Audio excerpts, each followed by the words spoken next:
You want to know what to do when an ICU is really neglectful, when you have a loved one critically ill in intensive care. Stay tuned, I've got news for you. My name is Patrick Hotzel from intensivcarehotline.com, and I have another quick tip for families in intensive care. So today I have an email from Helen who says, "Hi Patrick, I have a few questions for you. I have a family member in ICU. My sister is on life support and her daughter is listed as healthcare advocate in her advance directive offered by the hospital. Her husband and myself listed as alternatives. My name was put on the list as able to request and receive care being delivered and results by my niece, her daughter, since she was intubated, and intubation means the insertion of a breathing tube that is connected to a ventilator. It is my opinion her care has been grossly neglected by ICU staff and is actually harming my sister's life. I was persistent why certain protocols or adjustments and pathology labs are not being done and requested by ICU staff to confirm orders made by doctors for her care and why they were not done or why changes were not made when it was imperative to her health and life. Intensive care staff did not like my persistence or questions. I was asking about all the care they were not doing and I was demanding it to be addressed. My sister's RN, which is registered nurses and RT, respiratory therapists, assigned to her care, flat out refused to treat her disease process, and life support needs per orders given by the doctors to be done, and patient-driven protocols. My other niece is an RT, respiratory therapist, and I asked her for her help with answering questions about my sister's ventilator settings and values, and if current care being provided and not being provided, and changes made. And no changes made were what my sister needed done. ICU staff would not give me correct information and not managing her ventilator or sedation at all, causing my sister's health to be ignored and in danger when my other niece, very knowledgeable and many years critical care health provider, agreed that our family member and my sister has been neglected and what care should be being provided to keep her alive. I had to contact the ICU RN manager because the RN assigned to my sister would not address my concerns for her immediate attention required by the respiratory therapists and registered nurses. I relayed to the ICU manager what my other niece said that ICU staff have to do and what care had to be done, no matter what, because her health being harmed by their actions. Finally, my requests made for her ventilator and changes that must be made were done due to the ICU manager review of my sister's ventilation orders. Her correct response to ventilation and values were validated by an ABG draw that was needed 20 hours earlier due to her being put in prone position, and hours later, the day shift was now starting, and her current pulmonologist met with my sister's niece and praised how much better her mum was doing, and he was so happy and pleased with her improvement and took credit for the changes I had asked to be implemented. Now, I just stop there for a moment. ABG means arterial blood gas, and arterial blood gas is necessary when someone is ventilated with a breathing tube on a regular basis to assess effectiveness of ventilation settings.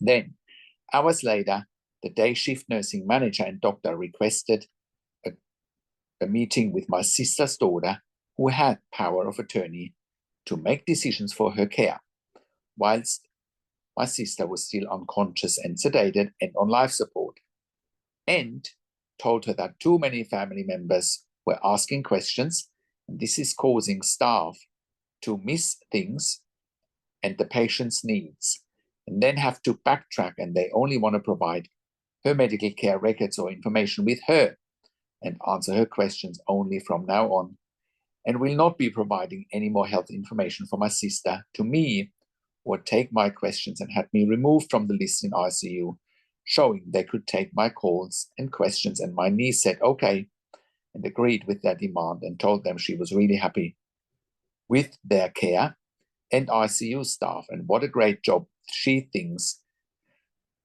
they have done for her mum, and she thanked them.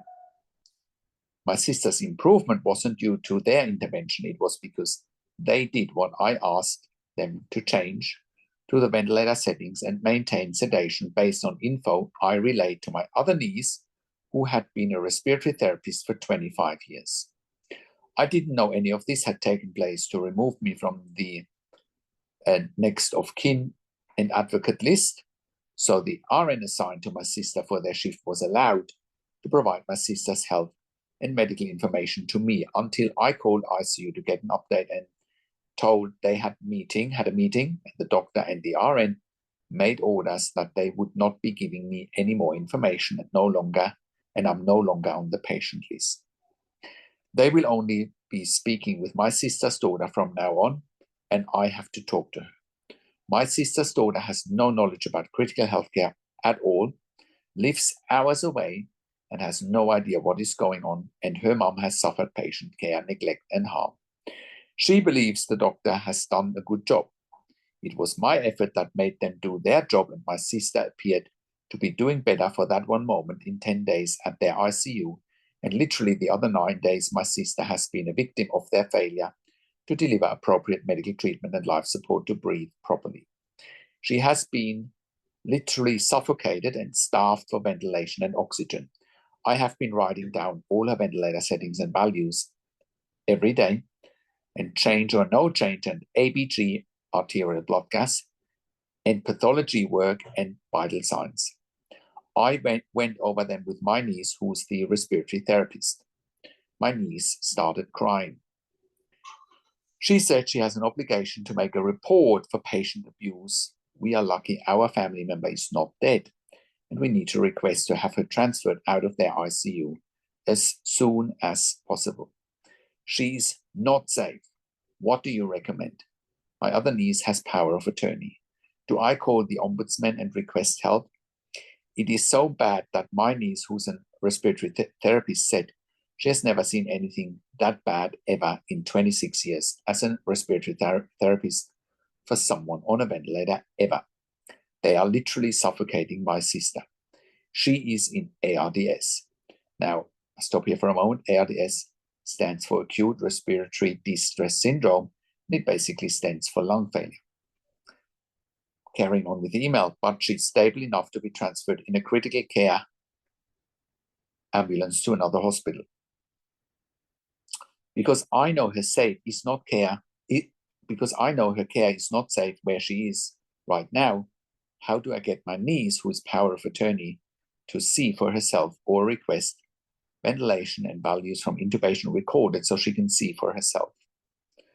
How can I convince her? Or do I report it to a medical board somewhere? Or do I make an appointment with an attorney for medical malpractice? It is that bad. My niece, who has no idea about ICU care, needs to be educated by someone other than myself that her mum really has suffered direct patient neglect and her life is in serious danger. I really don't know what to do. Everything recorded on the ventilator internally with memory chip and electronic medical records for her in ICU has been captured by her child and documented. There isn't any way for ICU staff team to hide it or deny it. It is all recorded because it's electronic medical records. My niece and I are not estranged. We are close, and I don't understand why she agreed to do what the doctor and the RN wanted, to not talk to anyone else other than her only now. They know that I know what has happened because I called the RN and her boss to make them do their job and help my sister to stay alive. They didn't like that at all. They are saying there are way too many people asking questions for my sister's care.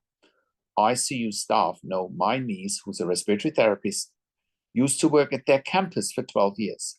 She knows most of them. They know she knows what I've done is a direct violation of patient safety, and it's very serious. My niece, who's a respiratory therapist, works for the same hospital corporation at their campus for the last 26 years. She cannot believe what they've been doing to her ventilator settings. I can't believe my sister hasn't coded. She literally started crying when I asked her to look over what I had for my sister's ventilation history for the past 10 days in a row and her vitals, and said it had to be reported. It is abuse. What do I do? Because I have proof. This needs extremely urgent attention to this email. Please help me, from Helen. My goodness, Helen, I'm so sorry to you and your family that you are going through this. Given the severity of the situation and the potential for medical negligence, here is what I strongly recommend. First off, you need to talk to your niece, who's the medical power of attorney, especially since you've mentioned you are not estranged from her. You should try the friendly approach, and you should talk to her, and you should see what you can get from her by trying the friendly approach. I think that is really important, right? Explain to her what's happened, maybe also with your other niece, who's a respiratory therapist. And because she's a respiratory therapist, hopefully she can talk to your other niece, and explain to her what's really happening. Now, if the friendly approach doesn't work, right, and you can't be put back on the list of people who have access to the medical records and who get information and who can ask questions, then I would strongly recommend that you contact the hospital's patient advocate or ombudsman. Every hospital has a patient advocate or ombudsman. I would call immediately and file a formal complaint. Be clear about the neglect, the refusal to follow doctor's orders, and the removal of your access to information. Request an investigation. Now, it is unheard of to me that a nurse is not following medical orders. That is unheard of to me. I've worked in critical care nursing for 25 years in 3 different countries, right? Where I've worked as a nurse manager for over 5 years in critical care. And I've been consulting and advocating for families in intensive care since 2013 here at intensivecarehotline.com. And I can confidently say that we have saved many lives for our clients in intensive care.